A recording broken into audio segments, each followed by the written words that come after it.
اعوذ باللہ من الشیطان الرجیم بسم اللہ الرحمن الرحیم اسٹوڈنٹ آف ایسلیس السلام علیکم کلاس 4 مطالعہ اسلام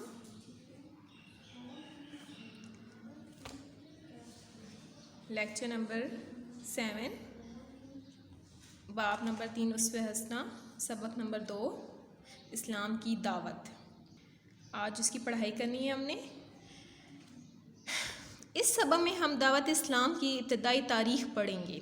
جب دعوت اسلام دینا شروع ہوئے تھے اس کی ابتدائی تاریخ پڑھیں گے. نبوت کی ذمہ داری ملنے کے بعد سب سے پہلے حضور اکرم صلی اللہ علیہ وآلہ وسلم کی زوجہ محترمہ حضرت خدیجہ آپ پر ایمان لے آئیں. سب سے پہلے کیا ہوا تھا؟ حضور کی زوجہ محترمہ بیوی جو تھیں حضرت خدیجہ، انہوں نے آپ پر ایمان لے آئیں. آپ کے چچا صاحب بھائی حضرت علی جن کی عمر صرف 10 برس تھی، جو چچا کے بیٹے تھے، ٹھیک ہے، ان کے جو کزن تھے مطلب حضرت علی رضی اللہ تعالیٰ عنہ جن کی عمر کیا تھی 10 سال تھی. حضرت زید رضی اللہ آپ کے آزاد کردہ غلام جو حضور پاک کے آزاد کردہ غلام تھے، اور آپ کے بچپن کے دوست حضرت ابوبکر بھی فوراً آپ پر ایمان لے آئے. حضرت ابوبکر معاشرے میں بہت اثر و رسوخ رکھتے تھے. ان کی کوشش سے کچھ اور لوگ بھی مسلمان ہوئے. ان میں حضرت عثمان بن عفان، حضرت زبیر بن عوام، حضرت عبد الرحمن بن عوف، حضرت سعد بن ابی وقاص اور حضرت طلحہ شامل ہیں. ٹھیک ہے.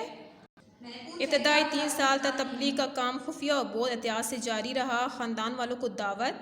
3 سال کے بعد اللہ تعالیٰ نے آپ صلی اللہ علیہ وسلم کو حکم دیا.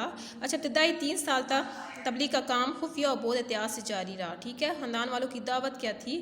3 سال کے بعد اللہ تعالیٰ نے آپ کو حکم دیا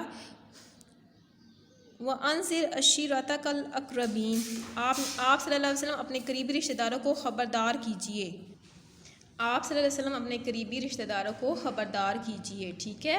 3 سال بعد آپ صلی اللہ علیہ وسلم کو حکم دیا گیا، مطلب ایک اور وحی نازل ہوئی تھی کہ آپ اپنے قریبی رشتہ داروں کو خبردار کیجئے، مطلب ان کو تبلیغ اسلام کی طرف لے کے آئیں. اب تک آپ کے خاندان میں سے حضرت علی کے سوا کوئی بھی مسلمان نہ ہوا تھا.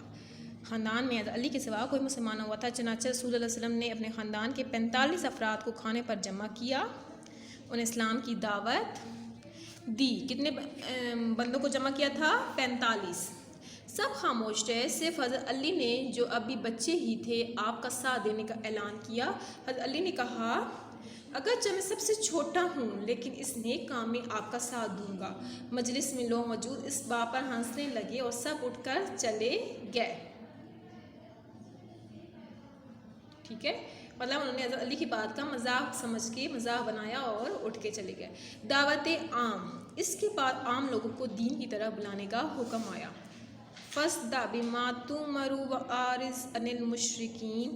آپ کو جو حکم ملا ہے اسے کھول کر بیان کر دیجیے اور مشرکین سے رخ پھیر لیجیے. پھر ایک اور وہی نازل ہوئی تھی کہ آپ کو جو حکم ملا ہے اسے کھول کر بیان کر دیجیے اور مشرکین سے رخ پھیر لیجیے. مطلب جو آپ کو حکم دیا گیا ہے اس کو کھول کر وضاحت سے لوگوں کو بتائیے اور مشرکینوں سے رخ پھیر لیں، مطلب منہ موڑ لیں. مکہ کے رواج کے مطابق آپ صفا کی پہاڑیوں پر چڑھے اور قریش کے ایک ایک قبیلے کا نام لے کر پکارا. جب سب لوگ جمع ہو گئے تو فرمایا اگر میں تم سے کہوں کہ اس پہاڑ کے پیچھے دشمن کا لشکر تم پر حملہ کرنے آ رہا ہے تو کیا تم یقین کرو گے؟ سب نے کہا ہاں بے شک، کیونکہ ہم نے آپ کو ہمیشہ سچ بولتے دیکھا ہے. آپ صلی اللہ علیہ وسلم نے فرمایا لا الہ الا اللہ کہو، کامیاب ہو جاؤ گے، ورنہ سخت عذاب کے لیے تیار ہو جاؤ. ابو لہب جو آپ صلی اللہ علیہ وسلم کا سگا چچا تھا، حضور پاک صلی اللہ علیہ وسلم کے چچا تھے، آپ صلی اللہ علیہ وسلم کو برا بھلا کہنے لگے. باقی لوگ بھی چلے گئے اور کفار مکہ نے اعلانیہ آپ صلی اللہ علیہ وسلم کی مخالفت شروع کر دی. اعلانیہ مطلب کھلے عام. عام تبلیغ. عام تبلیغ کون سی تھی؟ آپ صلی اللہ علیہ وسلم نے لوگوں کی مخالفت کی کوئی پرواہ نہ کی اور تمام لوگوں کو اسلام کی تبلیغ کرتے رہے. انفرادی طور پر بھی لوگوں سے مل کر اور اجتماعی مقامات پر بھی لوگوں کو ایک اللہ کی طرف بلاتے رہے. انفرادی تو مطلب الگ ہو کر بھی، اور اجتماعی مقامات مطلب جب سب اکٹھے تھے تب بھی. آپ حج کے موقع پر مکہ آنے والے قافلوں سے ملتے، میلوں اور محفلوں میں جاتے اور ایک ایک کو اللہ کی طرف دعوت دیتے. ان اچھی باتوں کی دعوت پر مکہ والوں نے عمل نہ کیا، بلکہ کافر سردار تو الٹا آپ کے دشمن بن گئے. کافر اپنی کم عقلی اور ضد کی وجہ سے اپنے باپ دادا کی دین ہی کو درست کہتے رہے. کافروں کے اسلام دشمنی کے باوجود مسلمان تعداد میں بڑھتے ہی چلے گئے. آگے کیا کرنا ہے؟ ہم نے تفہیم کرنی ہے. آیت کو درست ترجمے کے ساتھ ملائیں. پہلا ہے اقرا بسم ربک الذی خلق، تو اس کی ترجمہ کیا ہے؟ پڑھ اپنے رب کے نام سے جس نے پیدا کیا. اس کو اس کے ساتھ میچ کر لیں. وانذر عشیرتک الاقربین، اپنے قریبی رشتہ داروں کو خبردار کریں. فاصدع بما تؤمر واعرض عن المشرکین، آپ کو جو حکم ملا ہے اس سے کھول کر بیان کریں اور مشرکوں سے الگ رہیں. میچ کر لیں.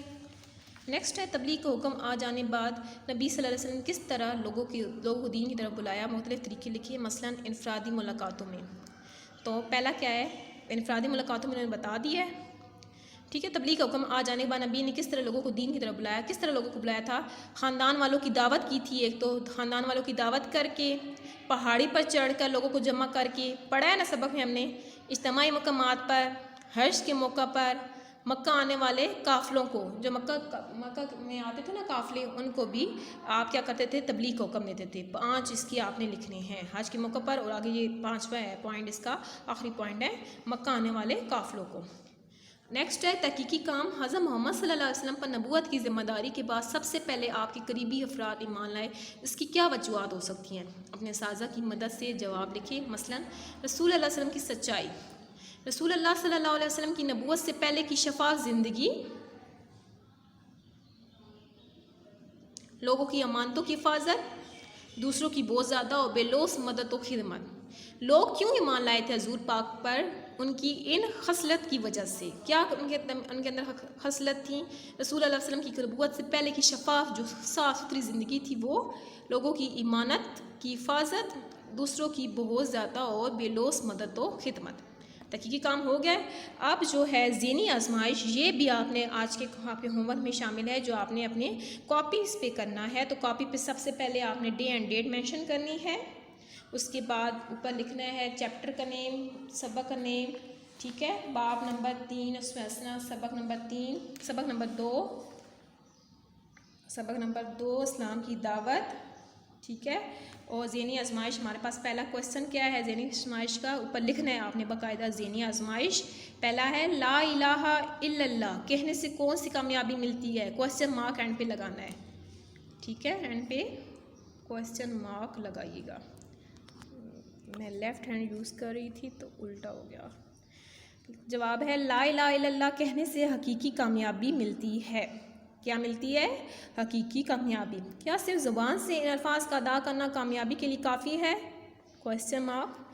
صرف زبان سے کلمہ پڑھنا کافی نہیں، اس پر دل سے ایمان لانا ضروری ہوتا ہے. نمبر 3، اہل عرب اس کلمہ کا اقرار کرنے کے لیے کیوں تیار نہیں تھے؟ اہل عرب اس کلمہ کا اقرار کرنے کے لیے اس لیے تیار نہیں تھے کیونکہ اس کلمہ میں ان کے اعتقاد کی نفی تھی. ٹھیک ہے. یہ 3 کویسچن آپ نے اپنی کاپیز پہ سالو کرنے ہیں. ٹھیک ہے بچوں، دیکھ لیں ان کو ایک دفعہ کاپیز پہ سالو. اور جو دوسرے کام تھا یہ تفہیم اور تحقیقی کام، یہ اپنی بک پہ سالو کرنا ہے. ذہنی آزمائش کو آپ نے اپنی کاپیز پہ سالو کرنا ہے. ان کو دیکھ لیں. آج کا ہمارا لیکچر نمبر 7 تھا، جس میں پڑھائی کی ہے آپ نے تفہیم، ذہنی آزمائش اور تحقیقی کام کیا ہے. تفہیم اور تحقیقی کام اپنے بک پہ سالو کرنا ہے اور ذہنی آزمائش کو اپنی کاپی پہ سالو کرنا ہے. اپنا خیال رکھیے گا. اللہ حافظ.